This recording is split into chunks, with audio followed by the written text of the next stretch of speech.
Hi everyone, today I have a tablet review for you, and I'm going to be reviewing the Ugee-2150. So I want to go ahead and thank GearBest for sending this tablet to me for review, and I also want to say sorry for my voice. I'm a little sick at the moment, but I'm going to try to push through and tell you guys about this tablet.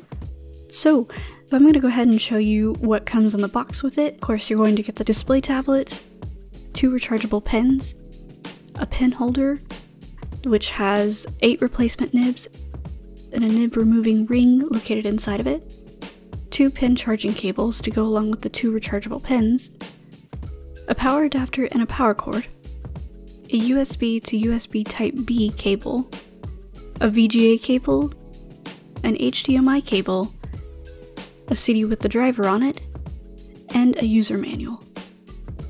So on to some of the specs. The total size of this tablet is 20 inches by 12 inches with a depth of 1 inch, so it's quite big. Attached to the back is a multi-angle adjustable stand, which I did not include in the dimensions of the tablet, but with the stand attached, you would need quite a bit of desk space to accommodate this. So the active area on this tablet is 18.7 by 10.5 inches, which is 21.5 inches across. The display resolution is 1920 by 1080 pixels, and this is an IPS monitor. So the surface is glass and has no anti-glare or screen protectors on it already. It did not come with any in the box. On the back you'll find all of the ports, and it is compatible with VGA, DVI, and HDMI. So this tablet must be used with a computer, it's not standalone. And it's compatible with Windows XP 7, 8, 8.1, and 10, and Mac OS X 10.4 or later.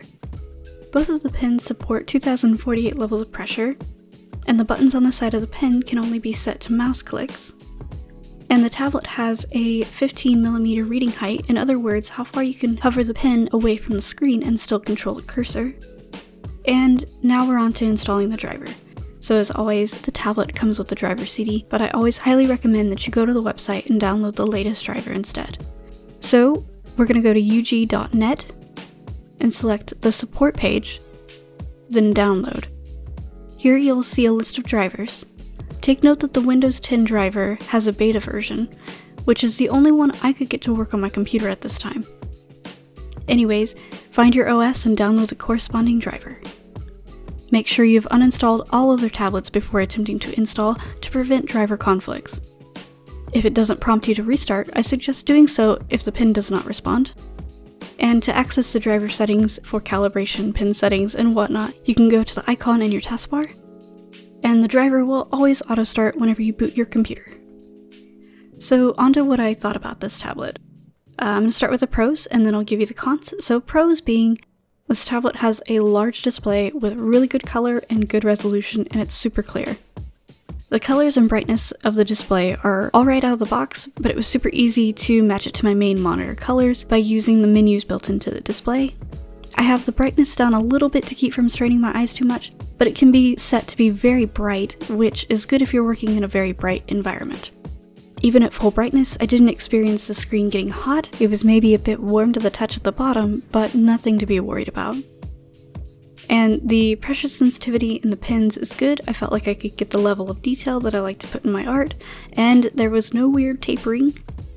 It worked flawlessly with Psy and Photoshop, and I experienced no noticeable line jittering whenever I turned off all pen smoothing on either program. While I don't know how long the pens are supposed to keep a charge, they seem to last a good while. The extra pen is always nice whenever you have to charge the other. The cables that came with the tablet seem sturdy and long enough to give me enough room to move the tablet around on my desk. And since the USB and HDMI cables are standard, they allow for easy replacement in the future if anything happens to them. And now we're on to the cons. The things that I encountered may not happen to you, and some of these things are really just personal preferences, so they may not bother you. Just keep that in mind. So the first thing being it's got a glass screen. Mostly it's just annoying to see fingerprints and smudges on it, but I don't feel bothered by the lack of texture. I make sure to use a tablet glove while working on it. And the pens are a bit cheap. The weight and shape are really nice, but the buttons are touchy and sometimes stick. I ended up not even using either of the pins buttons, which leads me to my next con. You can only set the pin buttons to mouse clicks and one predetermined shortcut for switching between the pin and eraser tools. It's extremely limiting and is one of the biggest drawbacks for me personally. Out of the only 2 shortcut keys this tablet offers, I can use neither of them. I tried to use the tool switching shortcut and the pins buttons would either get stuck and cause the tool to indefinitely switch between the two until I pressed it again, or I would just accidentally hit them and it would mess up my workflow. At this point, I'm just happy that there's an option to disable both of them in the driver. All this being said, the lack of programmable buttons can be remedied by using a keyboard or a custom keypad. And once I got focused on working, I didn't feel like I was being held back by any little annoyances. I have since created a few pieces with this tablet and I'm really pleased with how it worked. I really enjoy the extra space that I feel like I have on the screen since it's so large. It's a huge change from my Wacom Cintiq 13HD. And while I've had this tablet, I've removed the stand on the back and placed the tablet on an adjustable monitor arm from Amazon. This is just something I prefer to use to save space on my desk, and it allows for it to set up in line with my other monitors when it's not in use.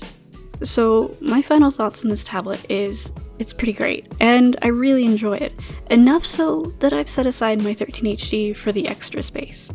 So that's about it. Thank you guys so much for watching, and I hope that my nasally voice wasn't too off-putting for this video. I hope you enjoyed it regardless. I'll see you guys later.